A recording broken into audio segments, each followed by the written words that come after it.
Hello and welcome. You found the Social Work Podcast. My name's Jonathan Singer, and I'll be your host as we explore all things social work. In today's podcast, we're looking at two of the major figures in psychodynamic therapy, Sigmund Freud and Alfred Adler. Sigmund Freud, of course, the father of psychoanalysis, and Alfred Adler, developer of individual psychology. These two men had a lot in common, as did their approaches to therapy. In fact, the most common element to their therapies is that they were insight-oriented. These men believed that insight into why you do things is actually the key to making changes and living a happier, more successful life. The way that these men conceptualized change was very different, and that's what we'll be talking about in today's podcast. In Freudian psychoanalysis, which is also called id psychology, the goal of treatment is to make the unconscious conscious. For example, let's say you're working with a man who has a confirmed case of physical abuse against his children. His explanation as to why he beat his children is that they deserved it. However, during your treatment, you discover that this man hates his boss. He also hates his abusive father. It becomes clear that his boss reminds him of his abusive father, but your client was unaware of this connection. That is, he was not conscious of the connection between his emotions towards his father and his boss. Although his boss certainly has some characteristics of his father, you're able to point out to him that he's employing a defense mechanism called displacement, where he is redirecting his feelings about his father to his boss. However, because he cannot act out his aggression towards his boss for fear of losing his job, he then displaces his anger on his children. Freud would say that he is displacing his anger as a way of protecting himself, ultimately against addressing his deep-seated anger towards his father. In this example, by making your client aware of his unconscious anger, he's able to gain insight into his behaviors, and thereby he is able to make not only situation-specific changes, but more importantly, changes in his personality. Now, this concept is key in understanding Freudian psychoanalysis. Without a belief in the existence of an unconscious, Freud's techniques and his approaches to treatment really make no sense. So we're going to start out by talking about the topographical model, that is the conscious, the preconscious, and the unconscious. Freud believed that the mind was divided into three layers. You had the conscious layer, which was just a thin sliver on top, and these were thoughts and ideas that we're aware of. So, for example, if you ask me for a telephone number, and I'm able to bring it up and say, oh yeah, the telephone number is 555-1212. That telephone number is in my conscious. If you ask me for a phone number, and then I have to think about it for a little bit, but I eventually come up with it, then Freud would have said that that phone number was in my preconscious. That was somewhere in between the conscious and the unconscious. I knew that it was preconscious and not unconscious because I was consciously able to recall it. Information or data that we're consciously able to recall can't be unconscious in Freud's structure. By unconscious, I mean that these are things we're not aware of, also known as repressed material. The clinical evidence that Freud used for postulating the existence of the unconscious included dreams, slips of the tongue, post-hypnotic suggestion, material derived from free association, material derived from projective techniques, such as ink blots, Rorschachs, things like that, and the symbolic content of psychiatric symptoms. In Freudian theory, personality development hinges on the successful resolution of each phase of development. Erikson shares this concept with Freud, but for Freud, it is psychosexual development, and particularly inadequate resolution of a particular phase of psychosexual development can lead to neurotic behaviors such as phobias. Now, in adulthood, the inadequate resolution of particular phases is directly linked to unconscious wishes and impulses that seek to satisfy conflicting internal drives. The structure of the personality, as it develops, starts out with the id. The id is the demanding child, and that's ruled by the pleasure principle. An easy way to think about the id is to think of a 1-year-old, somebody in the oral stage. That child is ruled entirely by what feels good, what's going to soothe it, what's going to make it full, what's going to allow it to go to sleep, what's going to calm it. The 1-year-old child doesn't think too much about, well, maybe I should give mom a break because I kept her up all night screaming. The 1-year-old child is interested in getting fed when he wants to get fed, or going to the bathroom when she wants to go to the bathroom. So people who are ruled by pleasure principles are considered to be dominated by the id. That is, their personality is dominated by the id. In contrast to the id, the superego is the judge. And this is the part of our personality that's ruled by the moral principle. The moral principle is do what's right. And the moral principle isn't necessarily good for us. That is, if we lived entirely by the moral principle, then we wouldn't necessarily be any better off than somebody who lives entirely by the id, or the pleasure principle. So in order to have a balance between the id and the superego, Freud postulates that there is the ego, sometimes thought of as a traffic cop. And the ego is ruled by the reality principle. This is where the ego takes into consideration some of the pleasure principle, some of the impulses of the id, as well as some of the ideas of what's just and moral imposed by the superego, and then takes all that information into consideration and compares it to what is necessary in this situation in a realistic manner. So it's not realistic to do everything you want all the time, nor is it realistic to act godlike.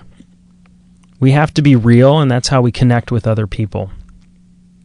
Now, ego defense mechanisms are defense mechanisms that are used by the ego.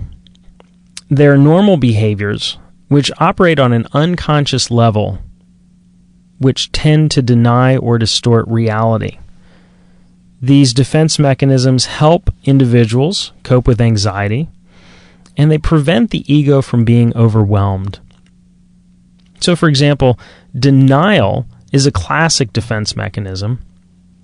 Denial is when the ego says, no, that didn't really happen. Then you have the most fundamental defense mechanism of repression. And repression is literally when material is pushed into the unconscious so that we're not even aware of it. Now, it's common for people to say, oh, I totally repressed that. But that's actually an inaccurate use of the Freudian concept of repression. If we're conscious of repressing something, then it can't be unconscious. Instead, what we're actually talking about is suppression. I suppressed the memories of the party from the other night. That would be suppression. Finally, ego defense mechanisms can have adaptive value if they do not become a style of life to avoid facing reality. The therapeutic goals for Freudian psychoanalysis are to make unconscious motives conscious, because only then can an individual exercise choice. And when that happens, the ego can be strengthened so that behavior is based more on reality and less on instinctual cravings, that would be the id, or irrational guilt, which would be the superego. Essentially, psychoanalytic treatment revolves around uncovering and interpreting unconscious impulses and defending against them. Now, Freud is famous for his psychoanalytic techniques. And the reason why these techniques are so important is that in psychoanalysis, The therapist, the analyst, is the expert. The analyst is the expert in interpreting the material that the client brings up. And the reason why the analyst has to be the expert is because, by theory, the client is not aware of what it is that they're doing. So, for example, if I'm sitting in my therapist's office and I'm free associating, which is one of Freud's famous psychoanalytic techniques, and I'm talking about my work, and I list a whole string of words that I associate with work and a whole bunch of ideas, I'm not necessarily going to be able to identify what unconscious material is being brought up. It is up to the therapist to say, aha, it seems like this is what's going on. And that's the interpretation piece of psychoanalysis. For this reason, classically trained psychoanalytic therapists had to go through their own psychoanalysis.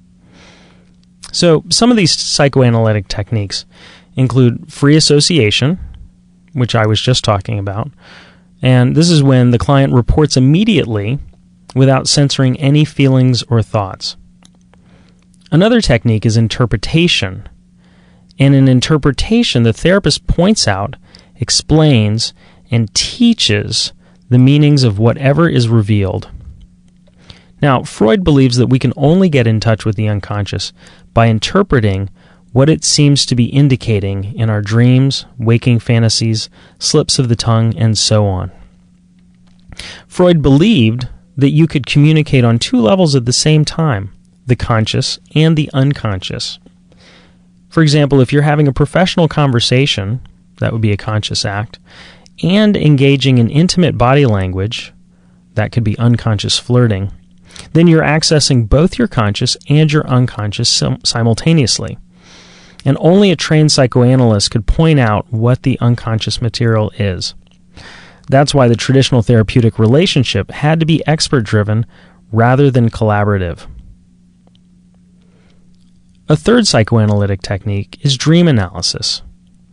And dream analysis is called the royal road to the unconscious. During your dreams, images appear, ideas, scenes out of a movie will pop up in your head. And Freud believed that these were not realistic in the sense that if I'm driving a car, it doesn't actually just mean that I'm driving a car.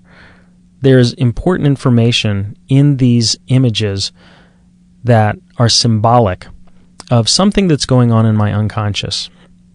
Freud also believed that certain symbols were universal. For example, bodies of water always represented the unconscious in Freudian theory.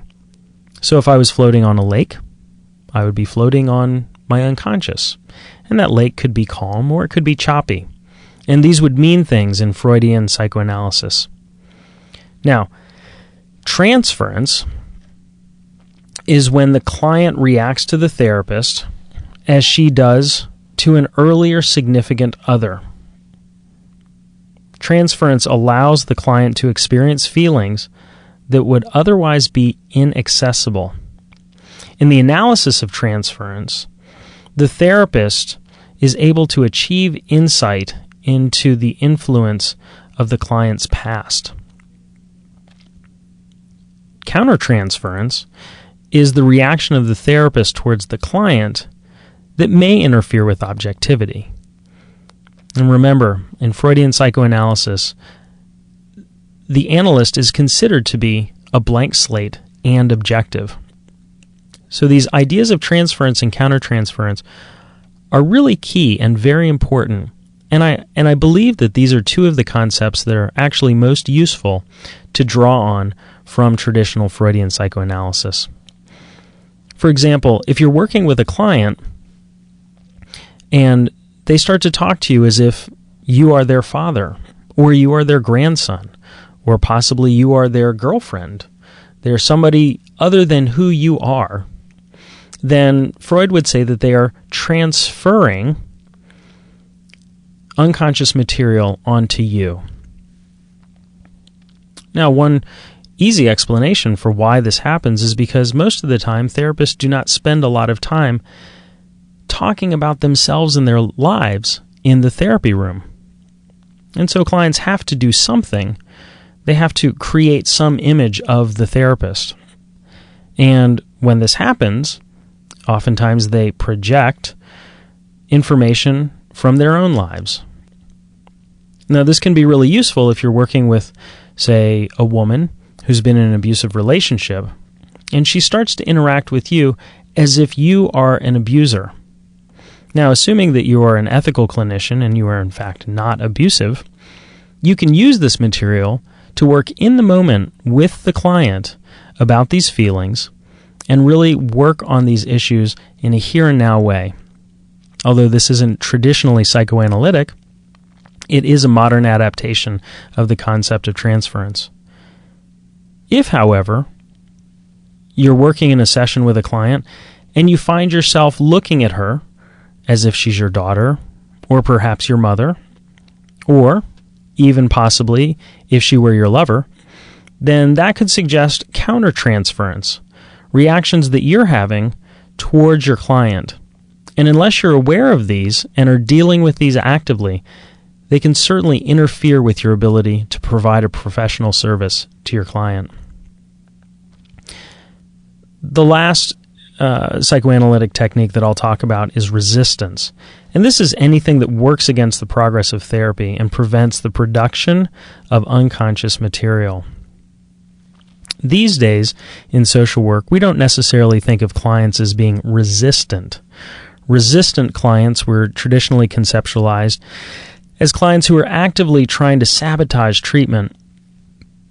Today, if a client says that treatment's not working for me or I don't want to do that, we first look to ourselves and find out if we're doing a poor job of treatment matching for our clients. The assumption is that if we find the right thing, if we've done our job at collaborating with our clients on identifying goals and developing treatment plans, then our clients will actually engage in the treatment rather than saying that they don't want to do it. In contemporary psychoanalysis, the relationship tends to be collaborative. And although problems are grounded in the past, the focus is on alleviating current problems. Contemporary psychoanalysis also incorporates modern therapy techniques. A modern-day adaptation of Freud's individual psychoanalytic therapy is psychoanalytic family therapy. Rather than emphasizing instincts and drives, the focus is on attachment objects and their role in individuation and personal growth. Now, the contributions of Freudian psychoanalysis are almost immeasurable. The concepts and ideas are so interwoven into our everyday lives that it's hard to really distinguish what is psychoanalytic and what is just the way we think about things. For example, it's not uncommon to hear somebody complaining of somebody having an anal personality. It's also not uncommon to hear jokes that refer to some of the core concepts that Freud developed, as in this joke about Freudian slips. This joke was told to me by a British friend of mine. Patient says to his doctor, "Doctor, I had a Freudian slip last night. I was eating dinner with my mother-in-law, and I meant to say, 'Please pass the butter.' But instead I said, 'You silly cow, you've completely ruined my life.'" Now, what's true is that even though our everyday speech is full of concepts developed and popularized by Freud, Freudian psychoanalysis, or at least the traditional form of psychoanalysis, has fallen out of favor in contemporary psychotherapy. Although it was the dominant model through the 1970s, it is a long-term, insight-oriented therapy that doesn't fit with our contemporary understanding of what people's problems are, what solutions they're looking for, and, perhaps most importantly, how managed care pays for services. Even still, Freudian psychoanalysis, and particularly its modern-day derivatives, contains ideas that are useful to anyone who's involved in a therapeutic relationship, including those ideas of transference, countertransference, and defense mechanisms. In the next section of this podcast, we're going to talk about Alfred Adler, who took a very different approach to understanding people's problems, and therefore what the solutions to those problems are. So I'm Jonathan Singer. Thanks for being with me today for this episode of the Social Workers Podcast. If you have suggestions for future podcasts, please feel free to email me at cooljazz@flash.net. And to all those social workers out there, keep up the good work.